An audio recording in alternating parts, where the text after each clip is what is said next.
আসসালামু আলাইকুম।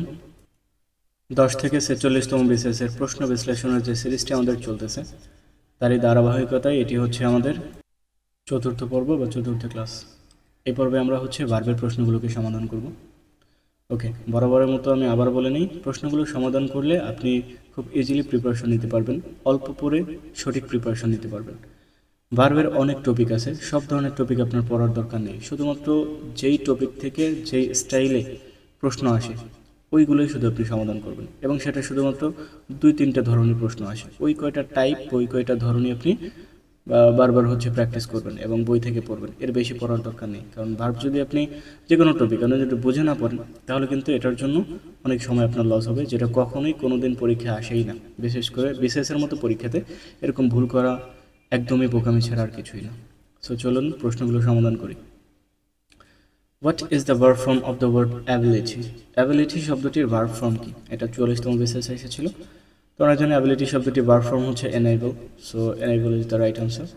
যখন আপনাদেরকে এরকম একটা ওয়ার্ড দিয়ে দিবে এবং ওয়ার্ড দিয়ে বলবে যে এটা কোন পার্টস স্পেস, সেই ওয়ার্ডের ফাংশনটি আপনাকে অবশ্যই জানা থাকতে হবে।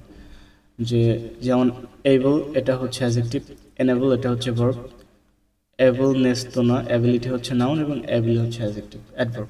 সো এরকম আপনার নাউন, অ্যাডজেক্টিভ, ভার্ব, অ্যাডভার্ব এই ফর্মগুলো আপনার জানা থাকতে হবে। পার্টিকুলার একটা ওয়ার্ড দিয়ে দিলে সেটা জানা না থাকলে আপনি আনসার করতে পারবেন না।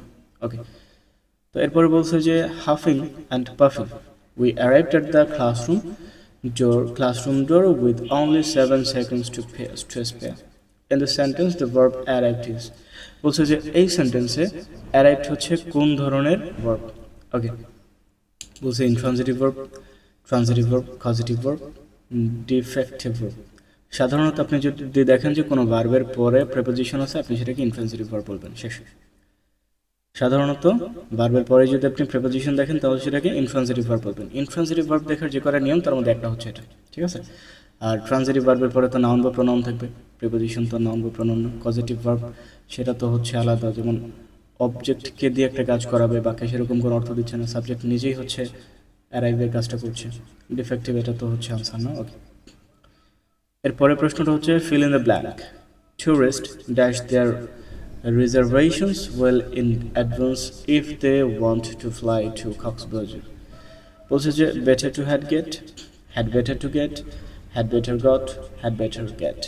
ওকে, তো এখানে had better হচ্ছে একটা, দেখুন প্রতিটার মধ্যে বেটার আছে, বেটার টু হ্যাড এরকম কোনো ভার্ব নেই, হ্যাড বেটার এরকম ভার্ব আছে, তবে হ্যাড বেটার পরে ভার্বের বেস ফর্ম বসে ইনফিনিটিভ না, তার জন্য এটা সঠিক আনসার না। হ্যাড বেটার পরে ভার্বের বেস ফর্ম বসে হ্যাড বেটার, এখানে গট আছে, এটা ভার্বের বেস ফর্ম না, তো এটাও আনসার না। এই যে হ্যাড বেটার এর পরে ভার্বের বেস ফর্ম আছে, so this is the right answer. Okay, একদম বেসিক নিয়ম এগুলো। এরপরে দেখি কি আছে, এরপরে হচ্ছে number 4। Okay, verb is number, verb of number is, মানে নাম্বার শব্দটার ভার্ব ফর্ম কোনটি? ঠিক আছে, তো নাম্বার শব্দটির ভার্ব ফর্ম হচ্ছে নাম্বার, এটাই। সেখানে যে অ্যানালাইসিস করে দেওয়া আছে যে নাম্বার শব্দটি একাধারে নাউন এবং ভার্ব দুটি, ঠিক আছে? এই টাইপের প্রশ্নগুলি কিন্তু আসে, এই টাইপের প্রশ্ন কিন্তু 46তম বিসিএসেও এসেছিল। ওকে, এরপরে বলছে যে which of the following words can be used as a verb, নিচের কোন শব্দটা ভার্ব হিসেবে ব্যবহৃত হতে পারে? So master is such a word, যেটা হচ্ছে ওই আগের নাম্বারের মতোই নাউন এবং ভার্ব দুটোই হতে পারে, ঠিক আছে? মাস্টার শব্দটি ভার্ব হিসেবে ব্যবহৃত হয় কোনো কিছু আয়ত্ত করা বোঝায়। যখন একটা নাউন হবে তখন তো কোনো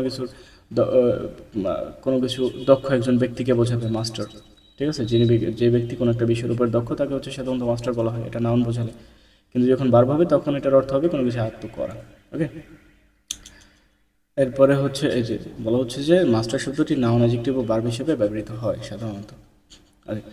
এরপর বলা হচ্ছে যে এই যে 46তম বিসিএসে এসেছিল যে which of the following words can be used as a verb, নিচের কোন শব্দটা ভার্ব হিসেবে ব্যবহৃত হতে পারে? তো সুগার, স্যান্ড দুটোই ভার্ব হিসেবে ব্যবহৃত হতে পারে, যে কোনো একটা দিলেই আনসার হয়ে যাবে আপনাদের, কোনো সমস্যা নেই। নাম্বার 7 হচ্ছে the verb of the word short is, short শব্দের ভার্ব ফর্ম কোনটা? In short, shorten, shorted, shorting. Short শব্দের ভার্ব ফর্ম হচ্ছে শর্টেন, ইন শর্ট না কিন্তু শর্টেন, ঠিক আছে? ওকে, এরপরে বলি 8 নম্বর হচ্ছে I took a map with me.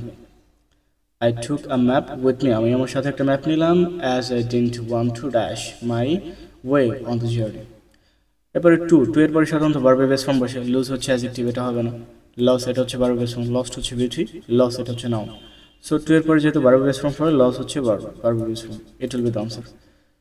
এরপরে হচ্ছে নাম্বার 9 12তম বিসিএস এসেছিল, what is the verb of the word shortly.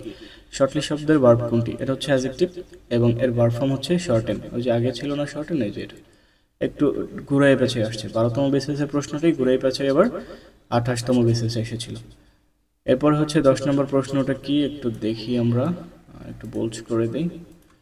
10 নম্বর প্রশ্নটা হচ্ছে what is the verb of the word ability. এটা তো আরও একবার এসেছিল, উপরে আমরা সলভ করে এসেছি অলরেডি, যে অ্যাবিলিটির ভার্ব ফর্ম হচ্ছে এনেবল।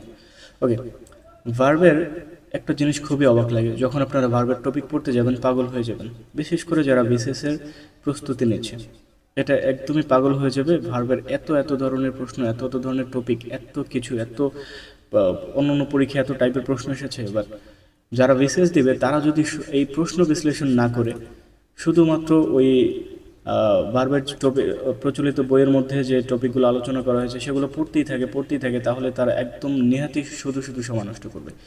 ওইগুলো যে কাজে লাগে না মনে, ওইগুলো অন্যান্য পরীক্ষায় আসে, বাট বিসিএসে আসে না। বিসিএসে আপনারা দেখলেন শুধুমাত্র কোন সেকশনটা কাজে লাগে, শুধুমাত্র একটা টাইপে বেশি দরকার, সেটা হচ্ছে ফরমেশন। অনেকগুলো ওয়ার্ড ফরমেশন জানতে হবে। আপনি সব ধরনের ভার্বের যতগুলো টপিক আছে সব ধরনের টপিকে সময় না দিয়ে শুধুমাত্র ওয়ার্ড ফাংশনে কাজে লাগান, ওয়ার্ড ফাংশনের সময় দিন, এটা প্রতিটা পার্টস অফ স্পেসে কাজে লাগবে। এই ফরমেশনটা ছাড়া অন্য কোনো ফরমেশন কাজেই লাগে না, ভার্ব থেকে প্রশ্নই আসে না অন্য কোনো ফরমেশনে। এই কারণে আপনি জাস্ট এই ফরমেশনটাই পড়বেন, যে মানে একটা ওয়ার্ডের ভার্ব ফর্ম কোনটি, অ্যাডজেক্টিভ ফর্ম কোনটি, নাউন ফর্ম কোনটি। আপনার একটা ওয়ার্ড দিবে, ওটা থাকতে পারে নাউন ফর্মে, না হলে অ্যাডজেক্টিভ ফর্মে, আপনারা বলবে যে এটার ভার্ব ফর্ম কি। জাস্ট এই ফরমেশনগুলো পড়েন, ডেরিভেটিভসগুলো পড়েন, ভার্ব থেকে আর কোনো কিছু পড়ার দরকার নেই। নিজেই দেখলেন 10 থেকে 46তম বিসিএস পর্যন্ত এই একটা টাইপের বাইরে আর কোনো টাইপ প্রশ্ন আসেনি। হ্যাঁ, একটা এসেছিল, এই যে এটা, এই যে অ্যারাইভড, এটা হচ্ছে কোন টাইপের, সেটা হচ্ছে ইন্ট্রানজিটিভ। ওই একটার জন্য আপনি সব কিছু বাদ দিতে পারেন না। আপনি এগুলোও পড়বেন, একদম বেসিক যেটা আছে সেটা চোখে পড়ে, উপরে সেগুলো থেকে প্রশ্ন হয়। এই যে ইন্ট্রানজিটিভ ভার্ব চেনার নেম, এটা একদম উপরে টপিকের, একদম শুরুতেই। আপনি টপিকগুলো পড়তে গেলেই বেসিকে এটা পেয়ে যাবেন, একদম ডিপে গিয়ে পড়তে হবে না। সো আমি আর ভিডিওটি দীর্ঘ করছি না। আমি মনে করি যে সবসময় প্রশ্ন ব্যাংক সলভ করে ওই অনুসারী প্রশ্ন পড়ে হচ্ছে প্রস্তুতি নেওয়া উচিত, কারণ এতে 10 গুণ বেশি স্পিডে কম সময় হচ্ছে একদম সঠিক প্রিপারেশন নেওয়া যায়। ওকে, সো আশা করি ভিডিওটি আপনাদের জন্য খুবই কাজে লাগবে, ভেরি হেল্পফুল হবে। সো নেক্সট ভিডিওর আগ পর্যন্ত সবাই ভালো থাকুন, সুস্থ থাকুন। আসসালামু আলাইকুম।